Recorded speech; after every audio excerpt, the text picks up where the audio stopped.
Halo semuanya, selamat datang di segmen analisa. Kembali kita update terkait dengan kasus Subang. Masyarakat Indonesia sedang mempertanyakan apa sih strategi yang dilakukan oleh Polda Jawa Barat. Kenapa penetapan tersangka untuk Mimin, Abi, Arigi sudah dilakukan beberapa bulan lalu, tetapi sampai sekarang mereka masih belum dilakukan penahanan. Apakah ini pure karena strategi, ataukah ada dugaan masyarakat menilai sepertinya jika mereka dilakukan penahanan, akan ada beberapa hal yang diduga yang berhubungan dengan obstruction of justice, yang duganya adalah mengarah ke sejumlah oknum polisi. Ini juga akan dibongkar. Karena ada dugaan nih, masyarakat menilai bahwa ada surat panggilan ya yang ditujukan untuk saksi Purnawirawan, yang di situ dikatakan bahwa ada dugaan obstruction of justice ke sejumlah anggota polisi. Yang pertama adalah mengenai menghilangkan potongan kalung. Ini sudah aku bahas di video live sebelumnya, kalian bisa tonton secara detail. Yang kedua adalah dugaan memasukkan orang-orang ke lokasi TKP walau sudah ada polis lain. Dan di situ dikatakan dengan sangat detail dalam surat panggilan ke Purnawirawan Ibda Edi Soekarno adalah mengenai kode etik pelanggarannya, tidak mengarah ke unsur pidana. Apakah ini ada hubungannya ke sana? Karena kan ya sulit ya untuk dipercaya bahwa kalau anggota kepolisian tidak mengerti basic knowledge mengenai bagaimana mengamankan lokasi TKP di kasus pembunuhan seperti ini. Oke, selain mengenai hal itu, kita sedang menantikan kapan mereka dilakukan penahanan. Alasan pertama karena memang ya ini pasalnya kan 340 ya, pembunuhan berencana. Hukumannya itu adalah mati ya, maksimal seumur hidup atau 20 tahun penjara. Dan harusnya secara undang-undang, kalau ancamannya di atas 5 tahun penjara, itu harusnya dilakukan penahanan. Oke, selain masalah 3 tersangka yang belum ditahan adalah mengenai keterangan dari Mulyana yang disampaikan lewat salah satu YouTuber yang berada di kawasan Jawa Barat, yang di situ dia mengatakan bahwa Mulyana ini, adik dari Yosep, ngerasa bahwa dia ini selama ini di framing. Karena nggak bisa menutup mata, banyak orang, netizen yang curiga dengan Mulyana. Ada apa ini? Kok dia begitu banget well prepare, siaga untuk ngebantu kakaknya, Yosep, yang merupakan tersangka utama dari kasus ini. Kalau kita cek dari jejak digital, pertama, Mulyana mengakui bahwa dia adalah orang yang pertama kali berinisiatif mencarikan kuasa hukum untuk Yosep, suami dari korban dan bapak dari korban.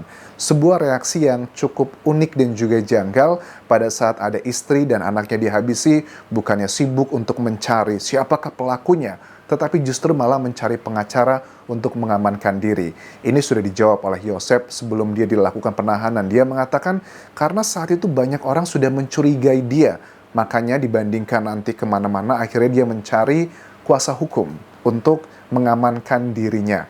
Terlepas kalian mengatakan bahwa pro dan kontra, ada yang curiga atau tidak, tetapi memang secara undang-undang, secara hak, itu adalah hak setiap warga negara untuk mendapatkan perlindungan. Tapi kan ini adalah hal yang sangat unik sekali, jarang sekali terjadi pada keluarga korban. Nah, kemudian dikatakan juga bahwa Mulyana pada saat dia diwawancara di sejumlah YouTuber ya, bahwa dia bilang, saya itu mencarikan kakak saya pengacara karena saya tuh juga awalnya agak curiga dengan Yosep. Saya pastikan dulu nih, saya jaga Yosep, apakah beneran dia terlibat atau tidak, dan sudah saya sumpah dan sebagainya, memang dia nggak terlibat, makanya saya ingin ngebantu dia. Bahkan kalian juga masih ingat ya, di awal-awal terjadinya perdebatan mengenai pro kontra kasus ini, Mulyana itu memberikan tumpangan tempat tinggal ke Yosep selama beberapa bulan, karena waktu itu antara Bu Mimin dan juga Pak Yosep katanya dipisahkan agar tidak terjadi hal-hal yang mungkin kecurigaan. Karena saat itu kan yang disampaikan ke media massa dari timnya Yosep pun mengatakan bahwa saya pun juga awalnya curiga ke Bu Mimin, karena saya pengen memastikan dulu semuanya clear. Tapi kan ternyata semua itu kalau kita lihat dengan penetapan dari Polda Jawa Barat bahwa mereka menjadi tersangka, ya kita bisa mengambil simpulan itu adalah bagian dari framing. Bahkan juga dengan Danu yang juga bagian dari tersangka pembunuhan ini. Danu pun dulu selalu ya dari awal kasus ini terjadi, Yosep dan Danu itu selalu memberikan narasi di media massa, mereka saling berlawanan. Ingat banget waktu pertama kali Yosep itu menyebutkan nama Danu. Waktu itu kalau kalian ingat jejak digital, Yosef mengatakan bahwa ditanya sama Kapolres Subang, Ibu Sumarni saat itu, siapa yang punya kunci rumah ini dan sering ke sini. Saat itu Yosef dengan tegas mengatakan bahwa Danu adalah orang yang sering ke rumah ini dan dia mengetahui akses semuanya. Apa yang terjadi gitu ya? Kenapa Danu langsung disebutkan namanya? Kenapa tidak Yoris? Kenapa tidak yang lainnya? Karena mereka juga akan jauh lebih make sense. Tetapi kan setelah kita cek jejak digital, ini semua dugaannya hanyalah masalah framing aja. Kesannya ada berbagai macam kubu, tapi ternyata mereka adalah satu kubu. Tetapi itu dulu ya, sebelum Danu akhirnya menyerahkan diri ke Polda Jawa Barat dan dia mengakui adalah bagian dari pelaku pembunuhan yang terjadi di 18 Agustus 2021 lalu. Di sini juga dikatakan bahwa Mulyana itu ngaku katanya trauma dengan YouTuber. Ya, memang nggak bisa dipungkir ya, ada dua sisi lah ya. Di satu sisi pada saat Mulyana menyampaikan berbagai macam klarifikasinya ke berbagai YouTube channel, sisi positifnya adalah dia bisa menyampaikan apa yang menjadi perdebatan di masyarakat. Sisi negatifnya, masyarakat juga tidaklah selugu itu. Masyarakat bisa membandingkan cek jejak digital yang disampaikan itu masuk akal atau tidak, terutama mengenai banyak hal ya yang berhubungan dengan dugaan obstruction of justice. Ada satu statement yang disampaikan di sini bahwa katanya Mulyana itu di waktu isu mengenai mengambil kucing, dia bilang dia tuh hanya disuruh oleh oknum. Nah, dia bilang katanya akan menyampaikan ini pada saat persidangan nanti. Tapi kan ini kayaknya bisa saling lempar nih. Bahkan juga aku sempat melihat ada beberapa sumber yang menunjukkan bahwa ya dugaannya Arif ya, putra dari Pak Mulyana juga, yang merupakan anggota Polres Subang saat itu di bagian staf humas. Arif pun juga dugaanku dia mungkin menyalahkan Pak Mulyana. Ini kenapa nih Pak, kok saya ini dilibatkan dalam kasus ini? Apalagi pada saat Kabid Humas Polda Jawa Barat, Kombes Pol Ibrahim Tompo mengatakan dengan tegas, ada 3 anggota polisi yang terlibat dalam menghilangkan barang bukti. Ada Bribka dan juga Ibda disebutkan di sana. Itu aku yakin pasti keluarga dari Mulyana, anaknya juga Arif, istrinya mungkin, keluarga besar pasti heboh. Ini kenapa nih kok saya terbawa-bawa gitu. Mungkin dari situ juga kita nggak tahu, kadang itu kalau sudah ngomongin kepentingan, ngomongin harta, untuk urusan keluarga itu kadang sudah nggak bisa lagi tolerir. Kan kita bisa melihat lah ada banyak kasus kalau udah masalah harta, warisan, atau kekuasaan atau apapun, kadang keluarga itu sudah tidak bisa lagi dijadikan acuan bahwa kita akan saling melindungi. Kadang kalau sudah mepet, kita mencari aman masing-masing. Apakah ini juga terjadi dalam kasus ini?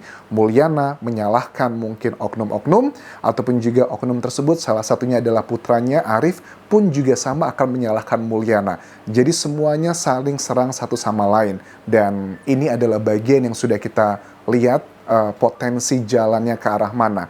Kalau dari surat yang sudah aku sampaikan di liveku semalam, surat itu adalah surat panggilan ke Purnawirawan Ibda Edi Soekarno yang juga menjadi saksi di kasus ini.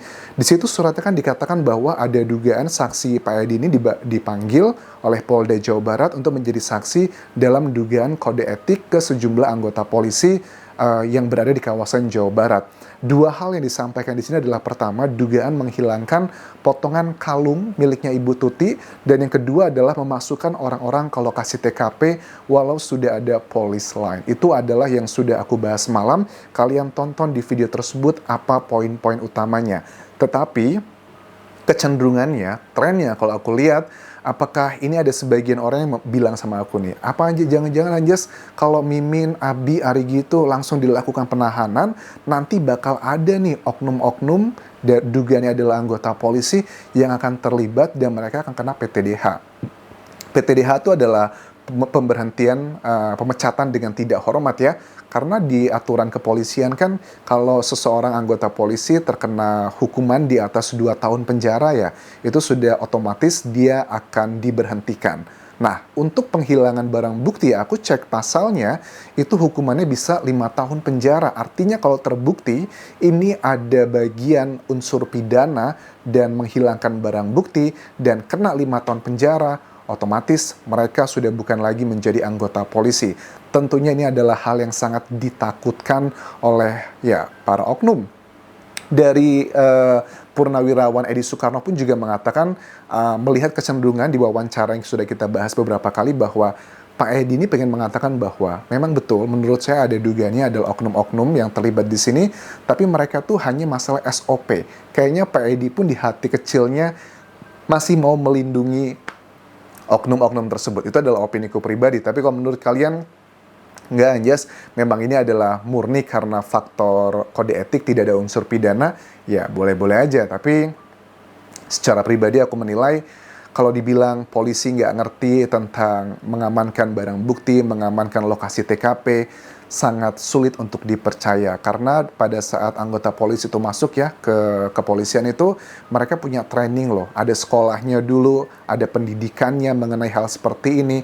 Dan itu adalah knowledge yang sangat dasar sekali. Jangankan anggota polisi ya, masyarakat biasa seperti para pelaku, tersangka di sini pun mereka ngerti kok bagaimana menghilangkan barang bukti. Mereka ngerti nggak bawa handphone ke lokasi TKP agar tidak bisa dideteksi. Tapi kan kenyataannya tidak ada kejahatan yang sempurna, masih ada celah-celah yang lainnya.